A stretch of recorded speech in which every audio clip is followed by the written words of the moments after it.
Olá, sejam bem-vindos ao nosso Farolcast. Tá bem feliz de começar esse projeto também, né? E vamos falar como que a gente fez isso, né?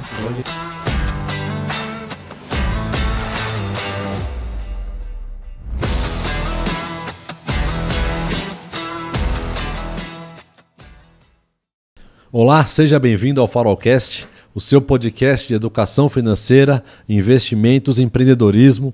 E hoje vamos falar de um tema super importante. O brasileiro, por natureza, gosta de imóvel. Mas imóvel, às vezes, traz algumas preocupações e dores de cabeça. Como eu aproveitar desse mercado, ter rentabilidade isenta de imposto de renda e de um mercado que ainda pelos fundos imobiliários não era tão explorado. E quem vai me ajudar nessa, como sempre, meu amigo Rafael Melo, sócio da Farol Capital Investimentos, assessor de investimentos. Bom dia, Rafa. Bom dia. Comecei minha carreira como assessor por causa desse tema. Ah, foi? Que foi aí, que por legal. isso que eu fui convidado a virar sócio de um escritório. Né? Porque eu manjava de fundo imobiliário, então gosto muito desse tema. É um negócio que eu me encanto até hoje, né? Porque você ter ali repasse da inflação, isenção de imposto, uma gestão profissional, tem tantas outras coisas. A gente tem um episódio sobre fundos imobiliários, né, que é, se não me engano, 2, 3, não lembro o número do episódio. Procure no nosso canal aí no @farolcast no YouTube. Então hoje a gente vai falar um pouco mais profundo, né, com esse nosso convidado. A gente vai tentar entender por dentro, né, como é que funciona aí uma gestora de fundos imobiliários, uma gestora de projetos imobiliários. Então vai ser um episódio bem diferente. Bom, com dois especialistas na mesa, eu vou aprender pra caramba hoje. E quem vai nos ajudar é o especialista que veio para ajudar a gente nessa jornada. Ele possui graduação em administração de empresas pela PUC, sócio-diretor de relações com investidores na TG Core Asset, atua na companhia desde 2018, traz consigo uma experiência prévia no mercado imobiliário. Especialização em gestão de mercados pela SPM. É ele, Matheus Siqueira. É uma honra ter você aqui com a gente, Matheus. Obrigado pela sua presença num sábado de manhã, ajudando o Brasil, os brasileiros, na educação financeira e nos seus investimentos. Obrigado, Matheus. Pô, pessoal, primeiramente, muito obrigado a vocês pelo convite, né? Um prazer estar aqui no Farolcast, né? Independente aí se for sábado, domingo, a gente está pronto. Qualquer hora que vocês precisarem, podem contar conosco e, pô, vamos bater um papo aqui que eu tenho certeza que vai ser bastante enriquecedor aí para os queridos telespectadores. A ideia é essa, Matheus, é te bombardear hoje mesmo, te explorar e ajudar os nossos clientes, amigos e quem nos assiste. Mas esse conhecimento é super importante, né? Então trazer isso é a nossa meta hoje para enriquecer as pessoas com esse conhecimento. Matheus, começando... A gente falou o nome da gestora? A TG Core, falei. TG que Core. ele veio da... Ele tem que explicar aí depois as nossas relações aí, ó, o que é esse nome na camisa. Porque eu falei que ele é da TG Core Asset. Exato. E a Apollo ali está da Trinos, né? É. Mas então você já começa, Matheus, falando um pouquinho de quem é TG Core, quem é Trinos, quem é a empresa. Pô, bacana. Bom, como eles falaram, meu nome é Matheus Siqueira, né? Eu sou sócio e diretor de relacionamento de investidor na TG Core. A TG Core ela pertence a uma holding que chama Trinos Co. Né? E até uma curiosidade aqui, o TG vem de Trino Gestão e o Core de Core Business, porque sempre foi o nosso core business, né? Ser gestores. Tá? Bom, a Trinos ela foi fundada em 2009, tá? E as licenças de gestão da TG Core saíram em 2013. Né? Então, por isso que já nasceu aí dentro da holding que chama Trinos Co. Né? E a TG Core ela foi fundada para olhar para o mercado imobiliário brasileiro, mas diferentemente de outros gestores que sempre focaram no eixo Rio-São Paulo, a gente já nasceu para olhar para o mercado imobiliário, né, fugindo dos grandes centros. Né? Então, lembrando que o nosso país não se resume, né, a Rio e São Paulo, que é um país com extensões continentais, né, e que tem, de fato, muitas regiões prósperas. Né? Hoje a gente atua praticamente no Brasil inteiro, mas que existem, né, grandes ativos, grandes empreendedores regionais, né, fora dos grandes centros, que tem muito prêmio, né, que tem track record também muito interessante, e que principalmente tem bons ativos. Né? Então a gente nasceu com esse olhar, né, de olhar para fora dos grandes centros, né, e tendo uma estrutura um pouco mais robusta que o comum. Né? Hoje na Trinos a gente possui aproximadamente 600 colaboradores, né, que eu tenho um time robusto de engenharia, né, mais de 50 advogados, mais de 40 contadores, né, arquitetos, uma equipe bastante robusta também de atendimento ao cliente de saque para dar a governança para esses projetos imobiliários que a gente investe. Né? Os grandes gestores sempre focaram no eixo Rio-São Paulo, mas mais precisamente nos grandes incorporadores e loteadores, porque historicamente eram os players que tinham, que têm e tinham a governança mínima que um gestor espera para co-investir. Tá? No entanto, quando a gente olha para os grandes, né, empreendedores imobiliários no nosso país, a gente se restringe a 20% de mercado. 80% do mercado hoje está na mão do médio empreendedor imobiliário regional, só que, obviamente, de forma super pulverizada. Esse empreendedor é o incorporador, o construtor. Exatamente. 80% está com os médios e pequenos, é isso? Exatamente. Hoje a gente tem no Brasil 24 empresas de capital aberto na Bolsa do segmento, né? E que a gente considera esses caras os grandes players. E eles juntos, quando eu falo de residencial, eles juntos têm um market share de nem 20%, né, de vendas no nosso país. Ou seja, mais de 80% está na mão do pequeno e médio empreendedor imobiliário regional, né? Só que, obviamente, de forma super pulverizada, como eu falei. E a gente nada mais faz do que buscar quem são os principais players nas regiões que a gente gosta e quer trabalhar, identificar quem são esses caras referência, né, e apresentar para eles a solução de crédito, né, que são os famosos CRIs, os Certificados de Recebíveis Imobiliários, ou também a modalidade de equity, que é quando o fundo se torna sócio daquela SPE. A SPE, para quem não sabe, é uma sociedade de propósito específico, que para cada projeto imobiliário, seja um condomínio fechado, um loteamento aberto ou uma incorporação de prédios, ela é constituída, né, uma sociedade de propósito específico para aquele projeto, e o fundo se torna sócio daquela SPE. Né? É muito importante destacar que o fundo ele não vira sócio na hold do empreendedor, né, em tudo que ele já fez, trazendo consigo riscos trabalhistas ou ambientais, qualquer risco inerente, mas sim daquela sociedade de propósito específico, daquela SPE, daquele projeto que obviamente foi bastante dirigido, né, foi estudado para ver se faz sentido, etc. E dentro daquele projeto, né, além de se tornar sócio, né, a gente implementa toda a governança. Tá? A nossa tese ela é muito pautada na expertise regional do empreendedor parceiro, né? Onde em cada uma das suas regiões, o cara regional ele conhece muito bem, né, qual é o melhor terreno, qual é o produto ideal, o que está sendo estocado, qual é o preço correto. Né? Então, da porta para fora, ele tem uma força muito grande. E a sua dor foi sempre da porta para dentro, né? De não ter uma contabilidade da forma que um fundo espera. Uma governança. Uma governança, um controle, né? Para nem falar em balanço auditado. Então a gente nada mais fez do que montou uma estrutura para atender os 80% de mercado, né? Só que obviamente sem tapar o sol para a peneira para essa falta de governança que o player regional sempre teve. Né? Então uma espécie de ganha-ganha onde cada um faz o seu melhor. A gente não quer fazer pelo parceiro que ele sempre teve, né, de track record ilibado, que ele sempre fez muito bem, que ele é imbatível, mas aquela parte chata, burocrática e que principalmente nunca teve excelência, a gente assume. Então, um great deal, onde cada um faz o seu melhor e a gente juntos ali vai desenvolver aquele projeto, né, buscar ali altos rendimentos para os investidores que chegam ali, né, como dividendos isentos e mensais, que como você muito bem disse, Cláudio, o brasileiro gosta. Né? Gosta. O pinga-pinga ali do aluguel mensal é algo que a gente vê muitos investidores, né, os fundos imobiliários, é uma indústria ainda muito recente no nosso país, mas que tem crescido pra caramba. Né? Já a gente rompeu ali mais de 2,5 milhões de investidores na indústria como um todo e tem quase 250 bilhões de reais já nos fundos imobiliários. 2,5 milhões de CPF em FII na Bolsa? Isso. Legal. É um baita número, né? Pensando que é um ativo que a gente tem há mais ou menos uns 20 anos, talvez, fundo imobiliário no Brasil? Início dos anos 2000. Isso. Então é um número bem Eu acho que os bem primeiros fundos considerável. imobiliários vieram em 2001, depois de 2003, coisa bem antiga assim. E se eu pensar nessa introdução, Matheus, a gente vê os fundos imobiliários, como você comentou, na maioria aqui no eixo Rio-São Paulo. Então ele é de galpão logístico, é de shopping, é de laje corporativa, mais ou menos esses segmentos, né? Eu acredito, certo? e vocês vieram com uma outra proposta.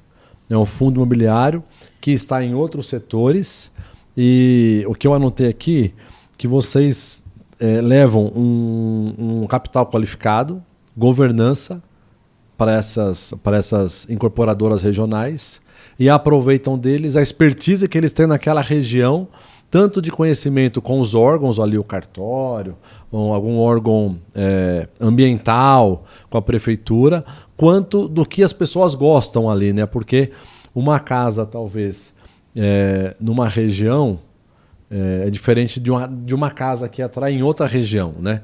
O gaúcho lá tem fama de gostar de churrasco, mas talvez tenha algumas regiões que não gostam de churrasco. Então vocês têm que ter esses detalhes e essas pessoas têm, é isso mais ou menos? Cara, perfeito, Cláudio. Assim, o nosso país, eu acho que todos concordam comigo, é um país extremamente burocrático. E para você realizar um projeto imobiliário, você precisa fazer diversas aprovações, né, de projeto ambiental, bombeiro, cartório, etc. Então o cara regional, ele sabe com que obviamente ele já fez 10, 12, 15 projetos, ele sabe qual é o rito, né, para fazer e ter essas aprovações de forma mais célere e mais barata, né? Mas ele sabe o nome do cara na prefeitura que vai aprovar o projeto. Conhece, né? É inserido naquela sociedade, né? Tem aquele relacionamento, né? Mas como você muito bem trouxe, né? O nosso país eles tem extensões continentais, né? E o que eu quero dizer com isso? Que cada região tem a sua cultura específica, né? A gente brinca também que em Porto Alegre, para você lançar um projeto imobiliário, você tem que ter quase uma churrasqueira na sala de estar, né, do cara. Aqui, vende mais fácil, né, Matheus? Exatamente. Em Goiânia, a turma gosta de varandas, né? Com churrasqueira também, mas uma varanda ampla para poder tomar uma cervejinha no final de semana. Aqui em São Paulo já é outra cultura. No Rio é outra cultura. E não necessariamente o que deu certo numa praça vai dar certo na outra. E ninguém melhor do que o cara regional para identificar o que a demanda daquele público tá pedindo para aquela região, né? E, consequentemente, traduz em vendas mais rápidas, né? Num produto mais saudável, que vai lá, no fim, dar uma rentabilidade muito bacana também, né? Para a SPE, que, consequentemente, chega no fundo e depois no investidor. Né? Então, usar dessa expertise regional que o empreendedor tem, né? Dando todo o suporte ali do back-office e do capital de qualidade, né? Via os fundos imobiliários. Tá, agora...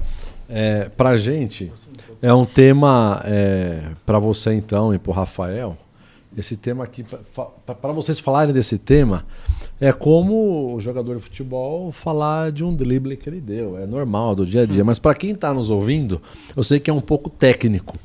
E aí eu quero comparar isso com aquilo que é mais tradicional no nosso mercado quanto a investimentos.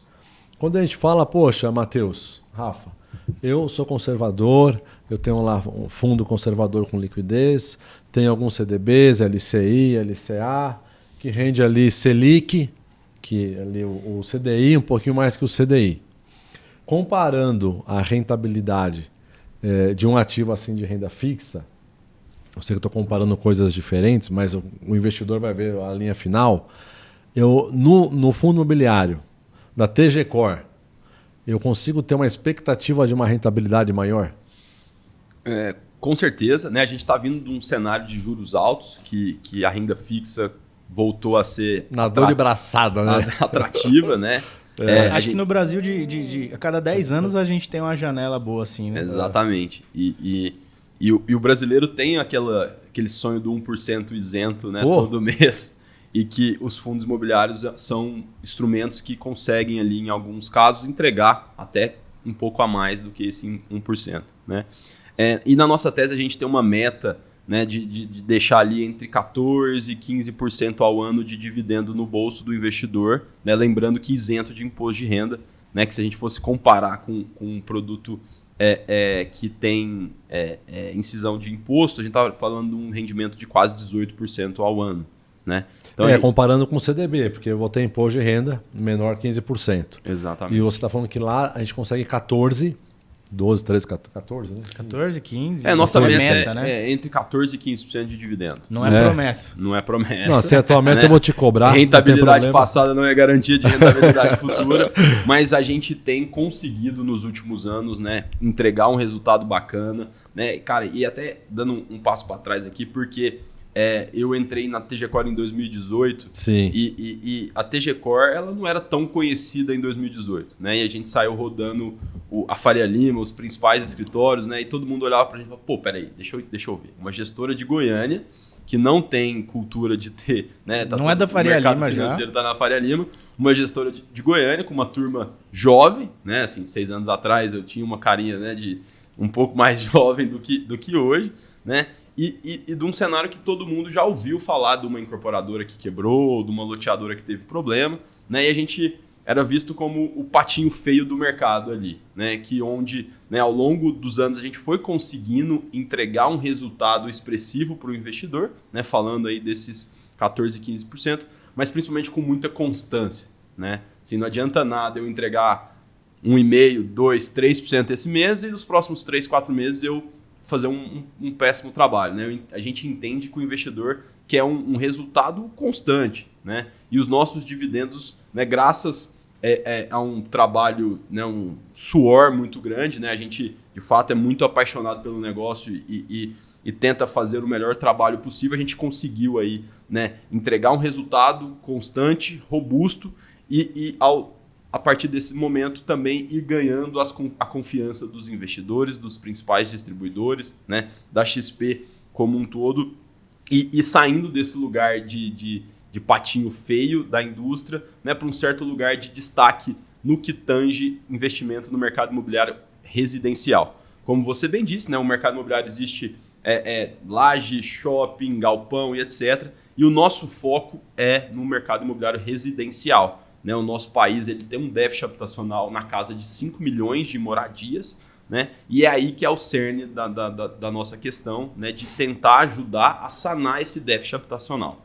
Né? Então, agora, assim, vocês falaram de uma rentabilidade de 14%, 15% isento, que seria 18%, comparando com um investimento CDB ou algum tributado. Isso é no histórico recente dessa conversa, certo?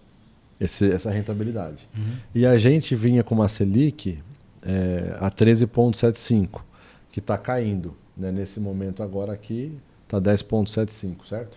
Ao redor disso, né? Daqui um mês pode estar menor. Já mudou.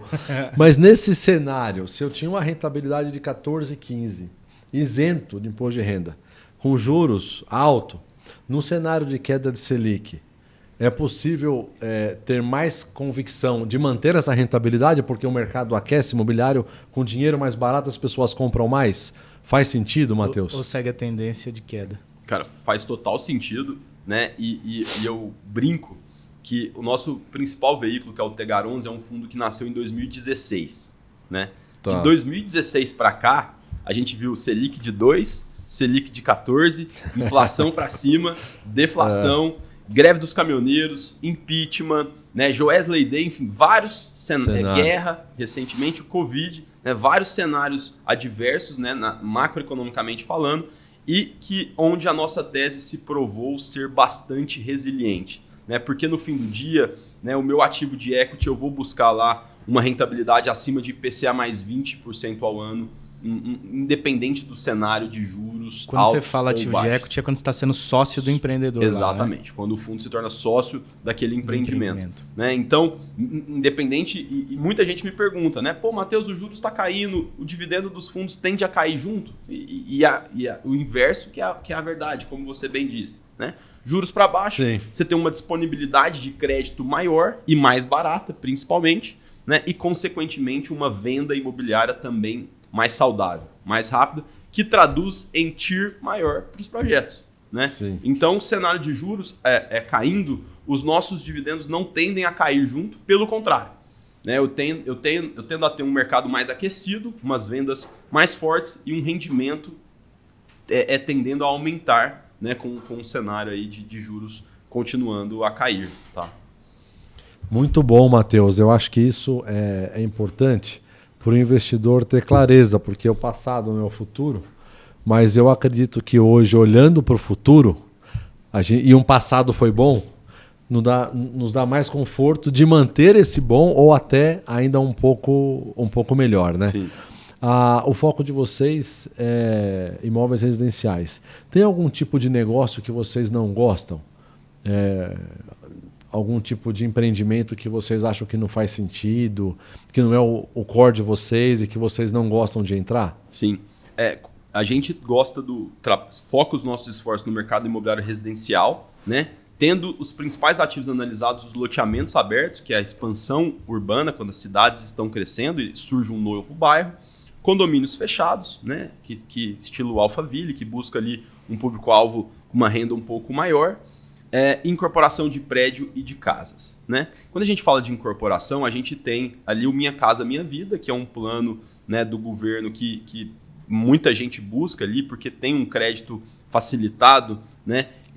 Mas a gente não gosta de trabalhar nas faixas 1 e 2 do Minha Casa Minha Vida. Né? Praticamente nem entra na nossa esteira de análise, né? Porque a gente tem um risco, se vier uma inflação, né? Esse tipo de ativo, você tem um teto de preço que você pode praticar. Então, se a inflação, né, assim como aconteceu na pandemia... A taxa de retorno já é mais espremida ali, e se a inflação sair do controle, você perde o ganho. Você perde o dinheiro. Então, e se tratando de Brasil, né, o risco de inflação, a gente quase tá craque nisso, porque vira e mexe, né, o brasileiro está acostumado a lidar com inflação, porque o nosso país tem um histórico de inflação, né, instável, se a gente olhar num tempo, num prazo longo de tempo, que ela vai para cima e vai para baixo, né, de forma... Não, você viveu lá a hiperinflação, né? Você já era moço, trabalhava, década de 90 lá. Então tem essa memória aí sua, né? A gente já não. Vocês que são mais novos aí, não. Né? Deus tá vendo, né, Matheus? Mas a gente não gosta de correr esse risco justamente porque não é um risco muito controlado, né? Mas sendo o mercado imobiliário residencial, né, a partir da faixa 3 ali de Minha Casa Minha Vida ou, né, fora do projeto, a gente analisa, né, e identifica ali se faz sentido ou não algum dos fundos investir. Tá? Sim, porque as pessoas e o brasileiro tradicionalmente gosta de tijolo, eu abri falando isso, e aí eu posso pensar assim, estou pensando como investidor, tá? Poxa, em vez de eu investir num fundo imobiliário, eu vou comprar um terreno e vou construir. Legal, e tem gente que tem sucesso nisso. Mas eu vou incorrer em riscos inerentes de um business que talvez eu não tenha a expertise. Né?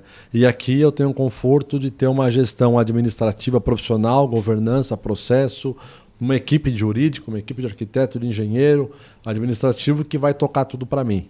É isso. Perfeito. E todo mundo tem um amigo, um primo, um parente que ganha dinheiro no mercado imobiliário, né? Que construiu umas casas e vendeu, ou que comprou um terreno, esse terreno valorizou pra caramba, ele entrou Sempre tem umas histórias assim. Todo mundo tem alguém, né, próximo que participou disso.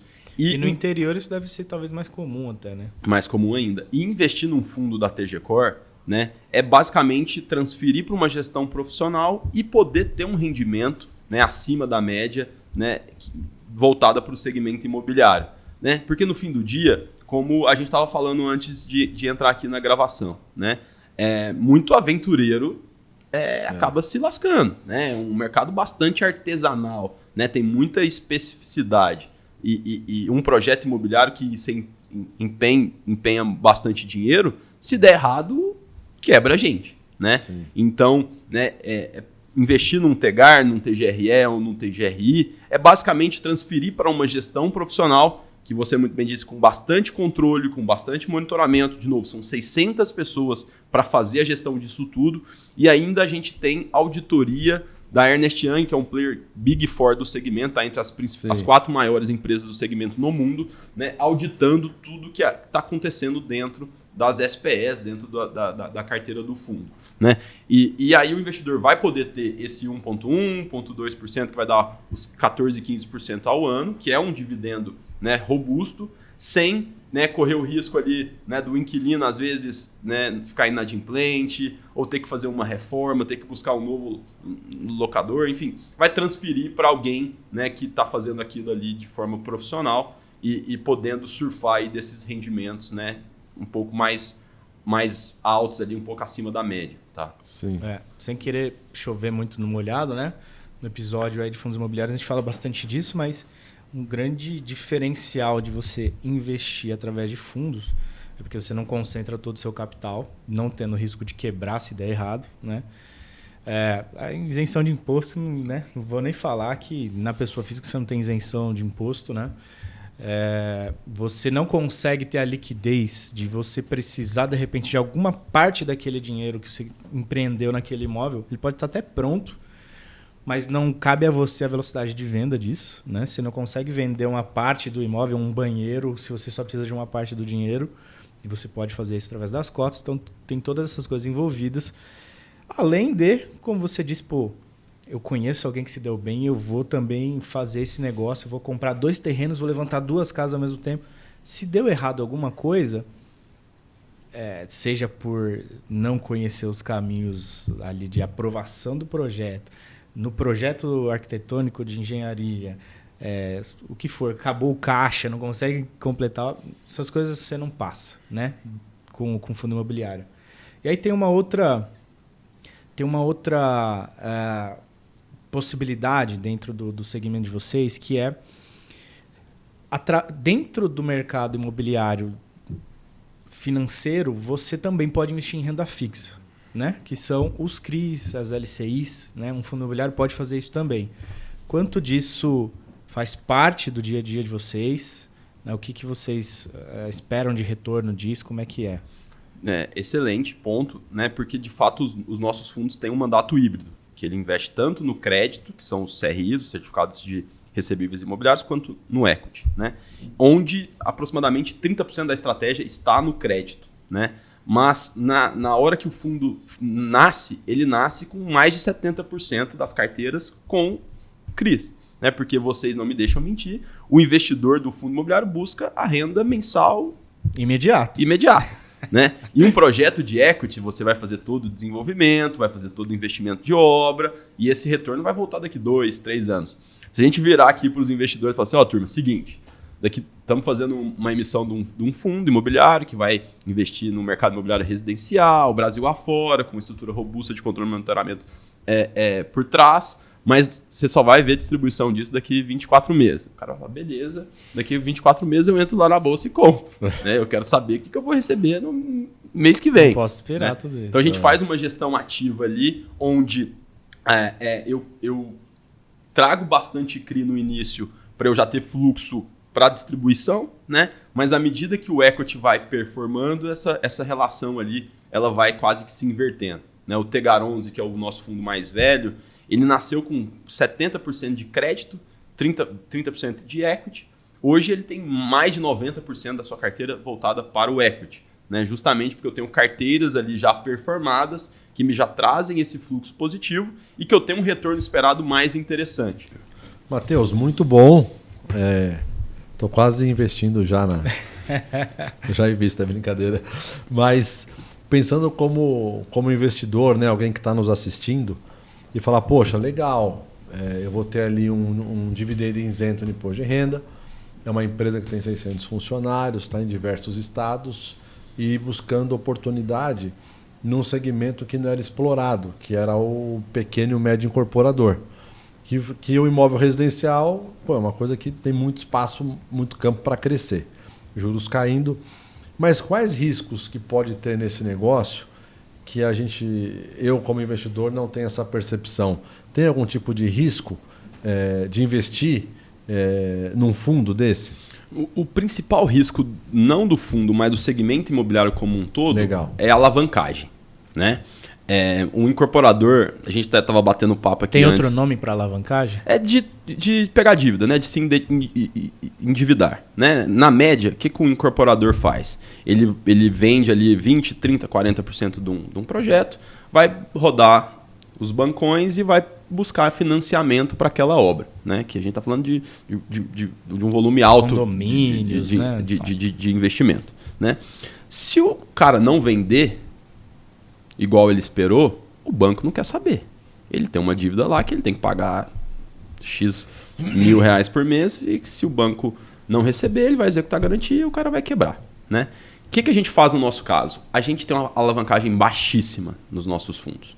Justamente para que se o mercado piorar e não acontecer nenhuma venda imobiliária que seja, o Brasil colapsou, cara, a gente vai sentar e vai esperar. Eu não vou ter dívida vencendo, que consequentemente vai deteriorar ali o patrimônio líquido do fundo e dos investidores, né? Então a gente consegue mitigar muito bem esse risco da alavancagem, né? Tendo uma alavancagem baixíssima, menor do que 3% dentro da estratégia. Legal. Né? E aí, quando a gente vence esse risco de alavancagem, você tem 2 riscos dentro do fundo, né? O risco de obra e o risco de vendas, né? Obra, se acontecer alguma coisa errada ali, você gasta muito mais do que você imaginou, Planejou, né? você não vai buscar esse dinheiro de volta, você vai rasgar esse dinheiro, né? E é por isso que a gente tem que ter 600 pessoas, né, para ter um acompanhamento na unha, né, barriga no balcão, pé no barro, tem que estar presente, não dá para ficar aqui dentro na Faria Lima atrás de 10, 15, 20, 50 telas que seja, que não dá para fazer uma gestão de um fundo como os nossos, né? Tem que ter esse pé no barro. Então, para conseguir mitigar muito bem desse risco de obra, né, que pode ter desvio, pode ter erro e etc, e que vai impactar no resultado do projeto, né? E outro risco é o risco de venda, né, de você não ter o produto certo naquela região ou que está com um preço errado e você não conseguir vender, né? E que a gente tem, obviamente, um track record muito interessante, né, e que nos permitiu também investir muito em dados, né? A gente já tem aí mais de 350 SPS investidas no Brasil inteiro, em todos os estados da federação, mais de 100 municípios, onde eu consigo já ter um olhar também um pouco mais clínico, de, isso aqui não Eu sei o que dá certo. Eu sei o que dá certo, o que faz sentido em determinadas regiões, né? E obviamente, tendo um acompanhamento de pesquisas, né? De ter um time que vai entender se aquele produto faz sentido naquela região, né? De ver o que está estocado, né, naquela região.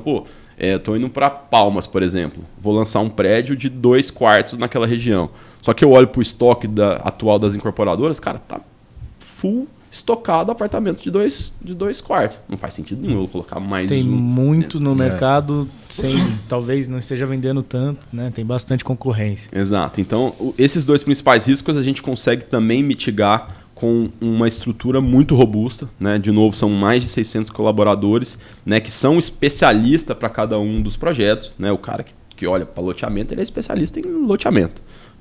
Para incorporação vai ter um outro cara que tem um track record, que estuda e entende muito bem de incorporação, né? E aí a gente consegue também mitigar bem esses 2 riscos aí que foram traduzidos nos últimos anos em resultados, né? Resultados constantes, né?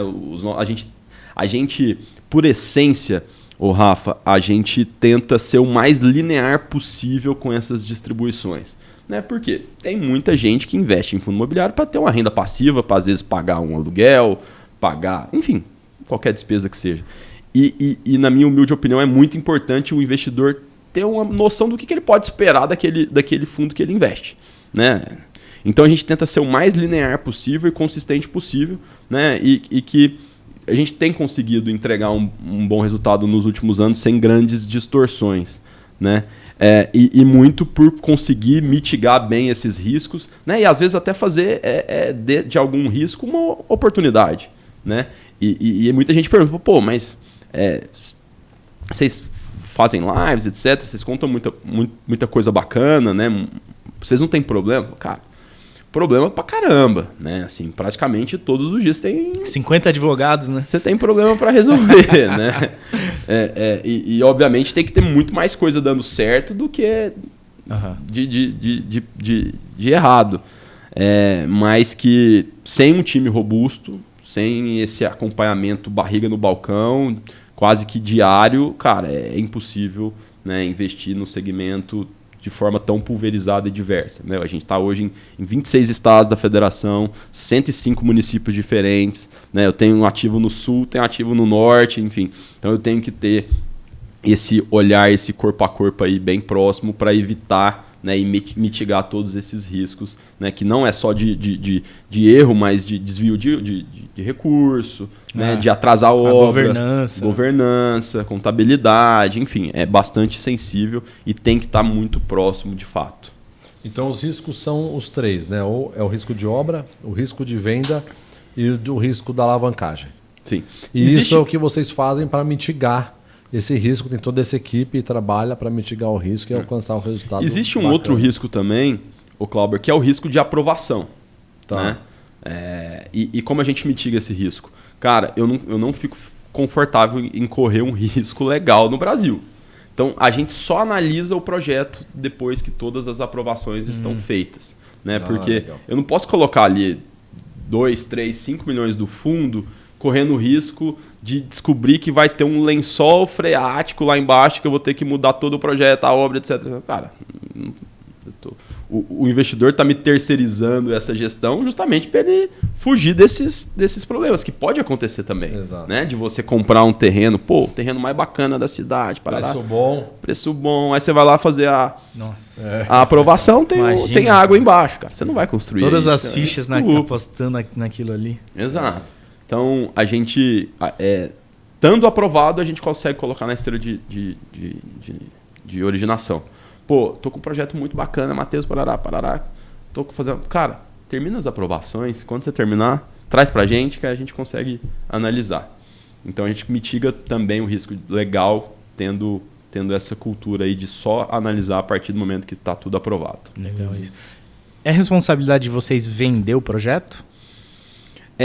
Na verdade, Rafa, eu tenho um time de comercialização por trás para suportar, e principalmente se alguma coisa estiver dando errado, eu tenho que saber entrar em campo para resolver.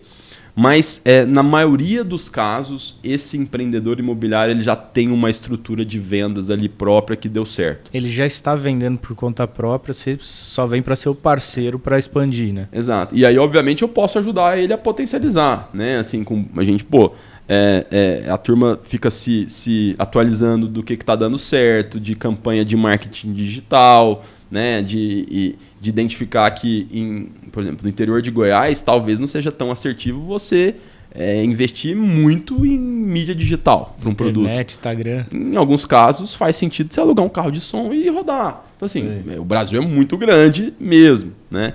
Então, a gente consegue ajudar a potencializar, mas principalmente se o parceiro não cumpriu ali com o que ele prometeu, às vezes ele não está dando conta de resolver, eu tenho que ter um time capaz para entrar, assumir e principalmente resolver o problema. Né? Então, a gente brinca que dentro da Trinos, a gente tem praticamente uma incorporadora as a service, que eu não quero ser incorporador em momento algum. Eu acho que o grande trunfo da nossa tese é estar ao lado dos campeões regionais. Ser parceiro dele, né? Ser parceiro dele, mas eu não posso ficar refém se por algum acaso ele patinar. Então eu tenho quase que um time no banco de reservas ali, precisou, entra em campo e vai resolver esse BO. Interessante. Legal. E vocês têm obrigatoriamente que ser sócio de cada projeto ou não? Na SPE? Quando é equity, o fundo ele vira sócio da SPE e busca pelo menos 50% de participação naquela SPE. Vocês têm que ser controladores. Eu não tenho que ser, eu busco ser, em maioria dos casos que a gente investe, a gente é. E as raríssimas exceções, a gente faz um acordo de acionistas muito bem feitos para eu garantir que o back-office vai ser feito dentro de casa. Porque foi isso que eu combinei com o investidor. Né? Então, salvo as raríssimas exceções, que a gente não é majoritário, a gente amarra um acordo de acionistas muito bem feito para garantir esse back-office.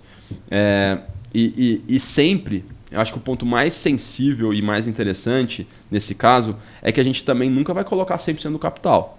Né? O órgão que mais dói no brasileiro é o bolso. Né? Então eu quero. Essa daí você aprendeu aqui no Farolcast, hein? A gente fala isso todo o tempo. Eu quero que o cara ponha o dinheiro dele também. Pra ele tá junto, o skin on the game, né? Pra ter um alinhamento de interesse fantástico. Então, assim, tem casos que o fundo chega a expor 80% do capital, fica com 80% da SPE. Mas pelo menos 20% o empreendedor parceiro tem que botar do bolso dele. Tá. Não adianta ele vir para mim e falar assim, não, porque eu tenho aqui o Clauber, meu amigo empresário rico. Eu sei fazer tudo, só preciso do dinheiro. Fala, velho. Tem que ser o teu. Tem que ser o teu. Porque a dor é diferente, né? Porque senão o cara não coloca dinheiro e o cenário fica um pouco mais desafiador, ele vai olhar para o outro ali que está dando certo e vai esquecer esse e vai embora. Né? Eu não posso também correr esse risco de não ter o cara 100% alinhado. Porque, de novo, ele é o grande astro da tese. Né? Porque ter o seu dinheiro, o comprometimento e o engajamento é diferente. Né? Eu até, esses dias eu comentei, acho que o pessoal aqui que eu estava escrevendo lá, o quanto vale seu dinheiro. Né? Porque uma nota de $100, quanto que vale? $100. Não, depende aonde eu ganhei esses $100. Se é do seu trabalho, tem um valor. Se você entrou em $100 num cassino em Las Vegas e saiu com mais 100, esse outro 100 que você ganhou ali rápido tem outro valor. Sim. Né? Então, quando você Bem coloca... subjetivo porque... esse valor. Ou até em cripto, né? O pessoal às vezes, eu coloquei lá R$1.000 numa cripto. Tem mau valor aqueles R$1.000 ali, eu arrisquei.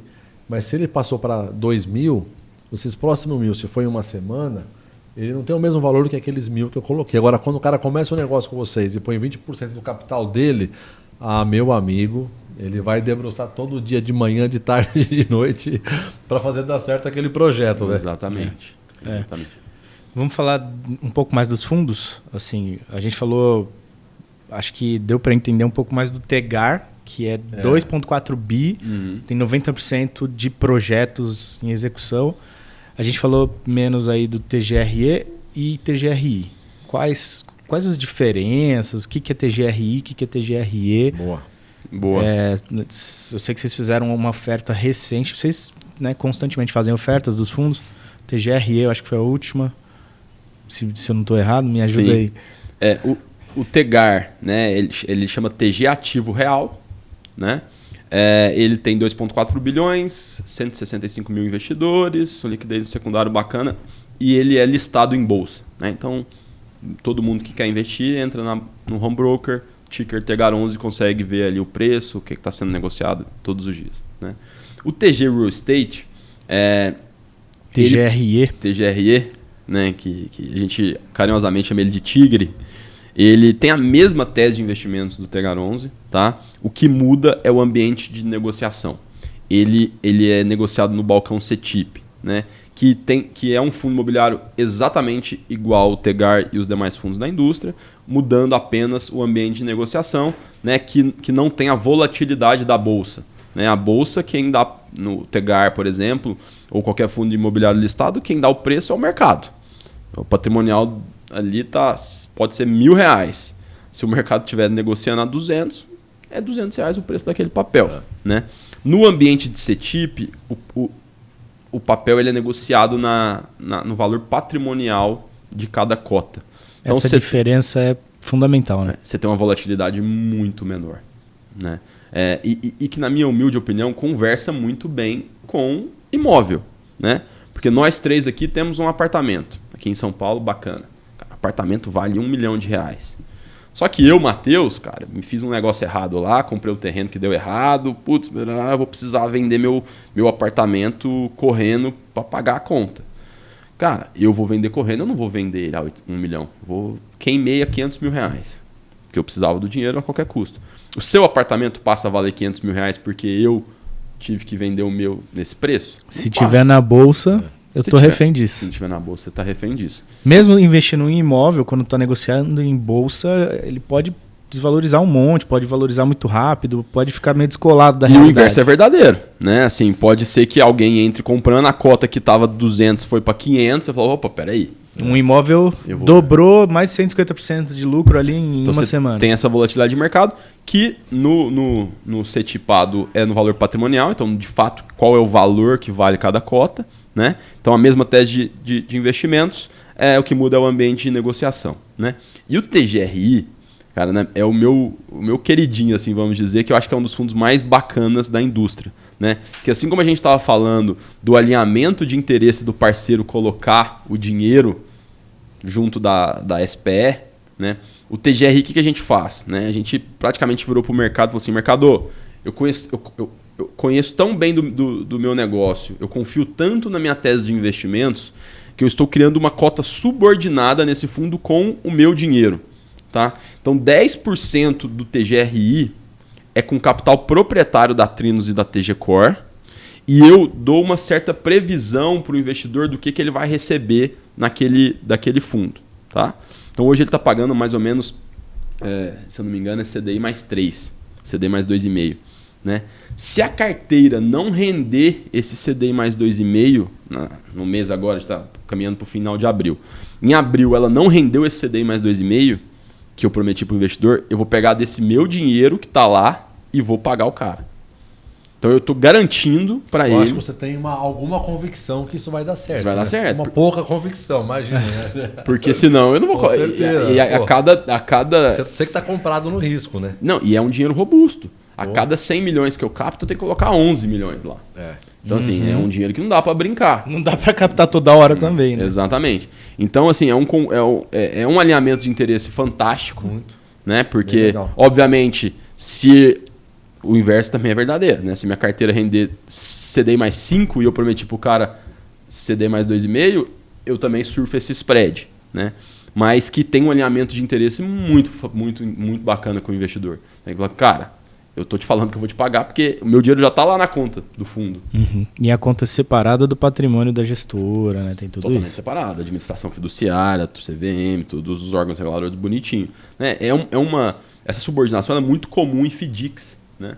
E Fundo de renda fixa, de crédito, né? De dívidas. Né? E a gente tinha um FDIC em casa, né? Que tem um histórico também muito bacana. E falou, cara, por que não tentar pensar um pouco fora da curva e trazer essa subordinação também para o mundo de fundos imobiliários, que vai passar um recado muito bacana para os nossos parceiros. No FDIC é super comum. Sim. Eu nunca vi isso no fundo imobiliário. Tem outros? Cara, se eu não me engano, tem um único fundo que tem subordinação. E o TGRI, assim, até a gente lançou ele no ano passado, era muito novo, assim, né? Até para alguns assessores, ter que explicar certinho como funciona. É diferente, difícil de entender. A gente conseguiu captar ali um pouco mais de 100 milhões, que eu acho que foi um número muito bacana para gerar esse track record, né? E a gente tem interesse aí também, ao longo do ano, se eventualmente tiver uma janela, uma oportunidade, de fazer também captação no TGRI. Aí uma coisa me chamou a atenção. Por que você falou em termos de CDI nesse fundo? É uma coisa que está mais alinhado com a tua promessa para o investidor? Sim. Rafa, sendo muito sincero e transparente, a gente estava vindo de um cenário de CDI muito alto, né? Onde na época do IPO do fundo, né? Onde a demanda por investimento, até me corrija se eu estiver errado, estava muito voltada para o CDI, né? O que CDI Plus. Todo mundo querendo segurança e ganhar 1% ao mês, isento de risco. E aí, foi bem nessa época de IPO do fundo, a gente atrelou ali ao CDI. Então, assim, não tem...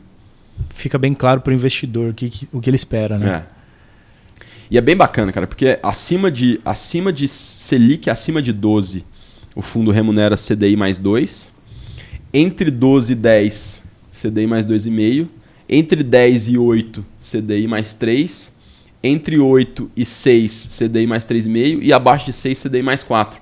Então, se o Selic sair de 10 para voltar para 12, que eu acho que é... Para 2, desculpa, que é o...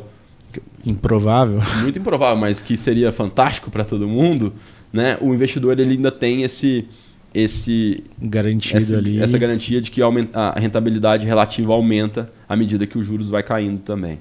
Né? Porque uma coisa é vender CDI mais 2 a 13 é uma coisa. Né? CDI mais 2 a 5, 4 é outra coisa completamente diferente. Uma dificuldade que a gente tinha era convencer o investidor em 2020, depois que a Selic já estava 2, a ficar pós-fixado, porque só tinha upside para a Selic. Você não era hora de ficar pré-fixado a 5% ao ano, por exemplo. Né? Então, cara, entra aqui nesse CDI mais 2 ou 120% de CDI, seja o que for, porque e se a Selic voltar para 12? Era muito difícil, porque aí você convence o cara a ganhar 3% ao ano, 4% ao ano, ninguém queria, né? Mas quem se posicionou lá atrás tá rindo a beça, né? Já protegeu o capital, né? Começa por aí, né? Sim. Se eu pensar em resumir algumas coisas, tá? Então, eu resumi, você me falar assim, em uma frase, 2, o que é o fundo imobiliário, e depois principais vantagens, e depois rentabilidade esperada. Primeiro. E eu tenho uma outra. O investidor consegue investir em CETIP sozinho? Não. Aí vai ter que ligar aqui para Farol Capital, falar com o assessor, né? Esses fundos cetipados, cara, eu acho que foi um golaço da XP, né? Que trouxe ali num momento que o mercado estava de fato muito volátil, mercado de bolsa, e que existem... Foi uma inovação da XP, né? E que existem 2 tipos de investidores, e tá tudo certo, né? Tem o cara que vê a cota de um fundo listado cair 5% porque teve um cara vendendo, ou qualquer motivo que seja, ele liga pro assessor e fala, cara, o que aconteceu? Mercado, Meu não dinheiro, aconteceu cara. nada, velho. Não, então vamos comprar mais, porque pô, caiu ali, é um fundo que tem histórico, paga bem, pô, vamos aproveitar essa oportunidade e vamos comprar. Esse, na minha opinião, é o cara da bolsa. Tá no ambiente certinho dele. Só que tem uma parcela dos investidores, né, que talvez seja a maioria, A média, né? que vê a cota cair 2, 3, 4, 5%, o cara não dorme à noite. Ele tem dor de barriga. Ele vai ler notícia e vai mandar mensagem pra você, Rafa, 3 da manhã. Fala, meu Deus do céu, tô quebrando, o que vai acontecer? Cara, esse cara não é um cara de bolsa. Né? O brasileiro entendeu que volatilidade é boa pra cima, mas pra baixo é outra história também. Né? Então esse cara não tem que estar num fundo volátil, na minha opinião. Né? Então tem o CETIPado, ele vai ter todos os benefícios de um fundo imobiliário, né? Principalmente a distribuição isenta, sem essa volatilidade alta. Então eu consigo comprar e ter esse benefício do imóvel com paz de espírito ali, somente através da mesa aqui do assessor. Só através desse assessor. Para isso temos uma equipe que pode te ajudar. Conte com a gente. É isso aí. É isso aí. Então, Matheus, resumidamente, o que é o fundo imobiliário? O fundo imobiliário é a forma de você investir no segmento imobiliário, né? Através de uma gestão profissional, né? Podendo ali ter os benefícios da classe e principalmente uma distribuição recorrente isenta. Né? Tá. As principais vantagens do fundo imobiliário? A distribuição recorrente isenta, a liquidez, né? Como a gente falou aqui, o exemplo que eu dei do prédio, eu talvez não esteja precisando dos R$500 mil, eu esteja precisando só de 100. Pô, se eu tô investindo em fundo, eu vendo o pedaço que eu quero. Pedaço que eu quero. Que o banheiro, só como o Rafa disse, eu não consigo vender do meu apartamento. Tem que vender o apartamento todo, né? Exatamente. Então você tem liquidez, você tem segurança, você tem uma gestão profissional e você tem um rendimento isento de imposto de renda. Legal. E a rentabilidade que a gente busca? Nossos fundos buscam entre 14% e 15% de dividendo isento no bolso do investidor todos os anos. Que vai dar aí entre 1 e 1,2% ao mês de distribuição recorrente. Isso não foi um podcast, um farolcast, foi uma aula. Muito bom, né? Muito legal. Cara, muito eu fiquei muito feliz com o convite. Eu acho que é fantástico isso que vocês estão fazendo, né? De trazer um pouco da realidade, né? Dos investimentos. Né? Conte sempre com a gente, cara. Acho que vocês estão voando aí, não é à toa. Né? E sempre que tiver aí espaço e vocês acharem que a gente, né, seja eu ou qualquer outra pessoa do time, que a gente possa agregar de alguma forma, as nossas portas aí estão 100% abertas e foi muito prazeroso e bacana estar aqui nessa manhã com vocês. Eu que agradeço, Matheus. A gente tem esse compromisso mesmo, eu vim de banco. E a gente via que os clientes, independente do poder aquisitivo, até alto, ele tem o seu business, então a educação financeira de investimentos, ele não consegue dar conta. Isso aqui é um universo. Ele pode ser um avião no que ele faz, mas às vezes é um bicho diferente ali, né? Lidar com dinheiro é emoção, como o Clauber falou agora no episódio anterior. E a gente lidar com o nosso próprio dinheiro, né? A gente está ligado às nossas emoções ali, ter uma opinião de um terceiro, de um assessor, de um especialista é super importante. Então a gente tenta levar com esse canal do Farolcast educação financeira, investimentos, empreendedorismo, incentivar as pessoas a chegar no topo e cada um, como a gente aprendeu, como a Elaine sabe, cada um tem o seu, né? E vocês estão fazendo parte dessa história com a gente, pô, super agradeço. Essa parceria com vocês, a TG Core, a Trinos, está com a gente, levando isso para os nossos clientes e para outras pessoas que não são clientes, mas importantes para a gente do mesmo jeito. E a gente ter vocês, pô, é muito bom e vai com certeza trazer bastante informação para quem assistiu esse episódio. Obrigado por estar aqui. Rafael. Prazerzaço recebê-lo. Muito obrigado em nome da Farol, né? Em meu nome também. Obrigado, Matheus. Obrigado, Trinos, TG Core. Um dos fundos que eu mais admiro já desde 2018. Também tive esse receio aí, pô, um cara de fora da Faria Lima, uma equipe jovem operando em segmento diferente. Empreendedor regional, esses caras vão tomar um capote aí, meu. E que bom que deu tudo certo, a história mostrou aí que os caras são diferenciados mesmo. E é bom ter uma pessoa de fora da Faria Lima, né? Outras gestoras de fora da Faria Lima tendem a ir bem, cara. Eu já percebi isso também. Que é mais uma visão sem viés, né? De todo mundo que almoça junto aqui, como a gente costuma falar. É verdade. Então, obrigado. Cara, e de novo eu que agradeço. E, cara, a gente é apaixonado por receber, tá? Nossa estrutura, o grosso fica em Goiânia. Ficam mais de 500 pessoas em Goiânia, num único prédio, são vários andares. Né? No entanto, a gente tem aqui em São Paulo um escritório também mais comercial. E tanto vocês quanto alguém Vocês recebem da audiência, cotista? pô, se tiver afim aí de conhecer um pouco mais por trás, né, tem o e-mail da TG Core ali, que é ri@tgcore.com.br. Tem as redes sociais, que é tgcore.asset, trinos.co. Né? Entre em contato com a gente se tiver interesse de conhecer, né, de entender um pouco por trás. Pô, a gente é apaixonado por receber, as nossas portas estão escancaradas, seja aqui em São Paulo ou em Goiânia. Tanto vocês ou alguém que estiver passando por lá, fica 100% à vontade aí de nos contactar e conhecer também um pouco da nossa estrutura. Legal. Show de bola. Compartilhe o @farolcast, né? Tanto no YouTube agora, também no Spotify. Os episódios estão começando a sair. Siga o @Grupo Farol Capital no Instagram, né? Siga aí as redes sociais da Trinos, da TG Core. Muito obrigado. Um abraço. É isso aí. Obrigado por estar aqui até o final com a gente. Estamos engajados em levar a educação financeira e investimentos. Esse é o nosso compromisso com vocês. E qualquer dúvida que tiver, sugestão de algum episódio, um tema que você queira ouvir, explorar, a gente vai buscar essa pessoa no mercado, põe ela aqui nessa mesa que nem fizemos com o Matheus hoje. É isso aí. A gente explora todo o conhecimento da pessoa. Até a próxima. Um grande abraço. Valeu. O tanto que você vai enriquecer aqui merece seu like.